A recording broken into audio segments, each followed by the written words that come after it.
Et bonjour à tous et à toutes. Aujourd'hui, une nouvelle petite vidéo de la série Devenir rentier avec des ETF, où on essaye de regarder quels sont les ETF qui sont intéressants pour vivre du dividende. Donc, c'est des ETF spécialement distribuants qui sont sélectionnés. Avant de commencer cette vidéo, je rappelle les termes d'usage, c'est-à-dire vous êtes des grands garçons ou des grandes filles, donc quand vous investissez, c'est votre responsabilité. Vous faites vos propres recherches avant de commencer. Ici, je ne fais que présenter des idées d'ETF qui permettent, j'essaye en tout cas de trouver des ETF qui sont suffisamment diversifiés, tant en termes de secteur, de région, euh, et qui donne un dividende plus ou moins intéressant. C'est déjà la quatrième vidéo, je pense. On a fait l'ETF US Aristocrate Dividende, on a fait un ETF S&P 500, on a fait un autre ETF qui était Global 100 Selected Dividende, donc c'est des hauts dividendes, mais voilà, j'étais pas super convaincu. Ici, finalement, je vais présenter deux ETF qui sont plus ou moins la même stratégie. C'est un ETF monde et un ETF All World. Donc, c'est-à-dire le Vanguard FTSE All World et le HSBC MSCI World. Alors, vous en trouverez sans doute d'autres, sous d'autres bannières. HSBC et Vanguard, ce sont les émetteurs du dividende. Alors, la différence entre un ETF monde et un ETF All World, peu de gens le savent, mais un simple ETF monde, en fait, ne va sélectionner que des pays développés. C'est-à-dire, je ne sais pas si on peut voir l'allocation, par exemple, voilà. Dans un ETF monde, vous allez avoir en première position les États-Unis d'Amérique, le Japon, ensuite, bien plus loin, le Royaume-Uni, le Canada, la France, la Suisse, l'Australie, Pays-Bas, Danemark. Vous n'allez pas trouver des pays dits en voie de développement. Au contraire d'un ETF All World, où là, si on regarde l'allocation, on va trouver les États-Unis, mais vous voyez que il est bien moins représenté, bien moins. On passe de 69 à 61%. Et vous voyez qu'en quatrième position, on voit popper brusquement la Chine. On voit aussi l'Inde. On voit Taïwan qui n'était pas, je pense, dedans. Donc, il y a, alors, de manière très modeste, mais on voit d'autres pays arriver. Alors, pays en voie de développement, la Chine est deuxième plus grande puissance économique mondiale, voire première. Mais bon, c'est pas moi qui fais les indices, c'est comme ça. Mais donc, ça a un petit impact quand même, parce que vous êtes finalement plus diversifié avec un All World, mais étant donné que ces 10, 15, 20 dernières années, c'était plutôt les États-Unis qui ont surperformé le reste du monde, eh ben, on le verra plus tard, un ETF monde a mieux fait qu'un ETF All World, étant donné que la part des États-Unis est plus grande. Donc ici, l'avantage, c'est qu'on est très diversifié en termes de nombre de sociétés. Vous le voyez, pour le World, vous avez 1399 sociétés actuellement qui composent cet indice. Et dans le All World, vous en avez 3647. Quand on re-regarde l'allocation, on verra que c'est plus ou moins la même chose. Microsoft, Apple, Nvidia. Microsoft, Apple, Nvidia. Vous voyez quand même que il faut arriver à la 9e position pour avoir un Taiwan Semiconductor que vous n'aurez pas dans un ETF monde, bien entendu. On se rend compte quand même que, alors diversifié, oui, il y a beaucoup de sociétés, mais elles ne représentent pas, elles n'ont pas toutes le même poids dans l'ETF. Et donc, un ETF monde simple, comme celui sur lequel on est, vous avez quand même les 10 premières positions qui représentent déjà 22% de l'ETF. Donc, il faut prendre ça en compte. Vous n'avez pas 100% divisé en 1399 et chaque ligne qui vaut 0, je ne sais pas combien. 2%. Non, non, Microsoft ici représente 4,48. Dans le whole world, Microsoft représente un peu moins, 4,11. Et on voit d'ailleurs que les 10 premières positions représentent un petit peu moins de la somme de l'ETF, à savoir 19,22% contre 22,26. Donc ça reste quand même fort concentré. Ça veut dire quand même que s'il y a un cataclysme sur quelques actions du top 10, vous le sentirez passer. Un autre point important, c'est vous voyez les premières positions dans les deux cas, c'est quand même des sociétés fortement technologiques, hein, Microsoft, Apple, Nvidia, Amazon, Meta, Alphabet, c'est Google, c'est la maison mère de Google. Ça, je sais pas ce que c'est ce truc. J'ai pas l'impression que ce soit une action, donc bon, on va dire qu'on n'a pas vu. Est-ce qu'il y a ça aussi dans l'autre? Non. Bon, c'est bizarre. Mais donc ici, on voit que dans le secteur des activités, que vous avez quand même dans l'ETF Monde 24% de l'ETF qui est des sociétés technologiques. Et ensuite, services financiers, on passe de 24,50% à 23,68%. Donc voilà, les quand même trois premiers secteurs, à savoir technologie, services financiers et santé, sont quand même des gros spars de ces ETF. Pareil d'ailleurs pour un ETF S&P 500. Mais il faut avoir ça en tête. On est fortement investi dans ces trois secteurs.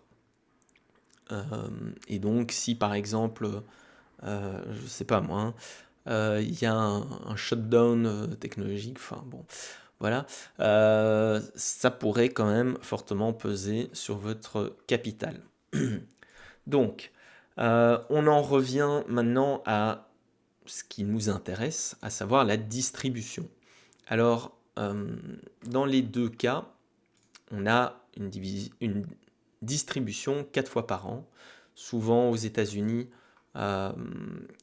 les grandes boîtes américaines qui versent un dividende, elles ne versent pas tout un dividende hein, d'ailleurs, mais elles versent 4 fois par an leur dividende. Et ici, d'ailleurs, on se rend compte que le Simple World distribue en janvier, avril, juillet et octobre, alors que l'autre, le Whole World, distribue en mars, juin, septembre, décembre. Donc, si vous voulez avoir des revenus plus que 4 fois par an et un petit peu mieux répartir vos sources de revenus de dividendes, et que vous avez décidé d'être dans un choix très diversifié de monde, voire de Whole World, vous pourriez faire un mix 50-50, tant qu'à faire, histoire d'avoir des revenus un peu plus réguliers.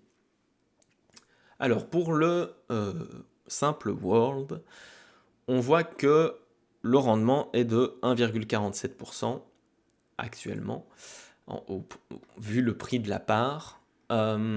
Et le Whole World distribue un dividende qui est un peu plus élevé de 1,51%.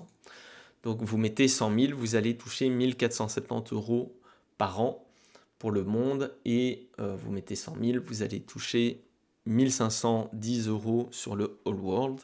Ce n'est pas beaucoup. Je parle du revenu, hein, 100 000 c'est beaucoup. Par contre, ce qui est intéressant, c'est que on le voit, je commence toujours par le simple monde, hein. Sur les 10 dernières années, le dividende a quand même augmenté en moyenne de 6,94% par an, et plus ou moins la même chose pour le Whole World qui a augmenté de 6,66% par an sur les 10 dernières années. Alors ça ne veut pas dire que ça continuera comme ça, mais vous voyez qu'en 2020 c'était 1,36%, 1,36 € pardon, qui me distribuait, puis 1,60, puis 1,78, puis 1,81. Et bon, 2024 c'est en cours, donc on verra, mais potentiellement ce sera un peu plus que 1,81. Et pareil pour l'autre, le simple monde, on est passé de 34 centimes la part en dividende à 37, 41, 45 et potentiellement déjà une augmentation à 47 centimes. Donc, certes, le rendement actuel 1,47 ou 1,51 n'est pas énorme. Il ne faut pas oublier que selon le pays dans lequel vous êtes, vous allez devoir en plus payer une partie aux impôts. Alors, ça va de 0% d'impôts dans certains pays à 30% dans des pays comme la Belgique. Donc voilà, vous n'aurez pas 1,51 en net, vous aurez plutôt 1% en net. Mais ça augmente. Donc voilà, on a vu des ETF qui distribuaient un rendement qui était quand même plus intéressant. De mémoire, on dépassait les 2% pour l'ETF US Aristocrate Dividende. Bon, la contrepartie, c'est qu'on était quand même moins diversifié. Déjà, c'était que aux États-Unis, que des sociétés américaines. Et en plus de ça, il y avait une sélection plus drastique et vous étiez moins exposé au secteur des nouvelles technologies. Mais vous pourriez, moi c'est ça que j'ai en tête, diversifier aussi. Vous n'êtes pas obligé d'acheter qu'un seul ETF dans la vie. Sinon, je pense qu'on a vu pas mal de choses. Pour finir, parce que le dividende c'est bien et l'appréciation du dividende c'est bien également, mais il ne faudrait pas que le capital se casse la figure. Et l'ETF Monde, sur les 10 dernières années, il a quand même eu une performance de plus ou moins 12% par an, en moyenne, bien entendu. Il y a des fois où c'est moins 20 et il y a des fois où c'est plus 30. Et l'ETF All World, par contre, lui, il a eu, c'est un peu plus, ah non, c'est un peu moins, il a eu une évolution du capital de 11,22% par an. Donc c'est quand même des ETF qui permettent d'avoir une belle appréciation du capital, en tout cas dans le passé, dans l'avenir on ne sait pas bien entendu, mais voilà, ça pourrait être intéressant pour au moins diversifier son investissement. Alors certes, le rendement du dividende n'est pas énorme, mais voilà. Et alors pour finir, je voulais quand même vous montrer, parce qu'il y a quand même une différence de performance sur le capital, donc j'ai décoché sur ce site, parce que par défaut, il y a le dividende réinvesti, mais bon, ça c'est pas notre cas. On voit quand même que le simple ETF Monde a fait une bien meilleure performance, parce que certes, on pourrait se dire c'est 12,08 et l'autre c'est 11,92, c'est pas une énorme différence, mais sur le long terme, on se retrouve, ça a commencé en 2012, on se retrouve quand même avec 30% de différence entre les deux. Alors moi, ce qui m'embête toujours, c'est que les ETF, ils commencent toujours en 2012, ceux qui ont la plus longue ancienneté. Or 2012, c'est quand même un plus bas, il y a eu le crash en 2007-2008. Donc ça aurait été intéressant quand même et plus honnête de voir un petit peu ce que ça a donné, parce que là effectivement on voit une performance de 12% et de 11,90%. Oui, mais si ça avait été depuis 2008, on n'aurait sans doute pas la même performance. Voilà, j'en ai suffisamment dit, j'ai pas grand chose de plus à dire sur ces deux ETF. Dites-moi s'ils vous intéressent, dites-moi si vous êtes des investisseurs dans les dividendes et si ce genre de vidéo vous intéresse. Bien entendu, n'oubliez pas de faire vos propres recherches, et c'est vous qui êtes responsable de vos investissements. Donc si vous avez d'autres idées d'ETF, n'hésitez pas à me les dire, je me ferai un plaisir de les analyser. Bonne journée et bonne soirée, selon que vous regardez ça en journée et en soirée.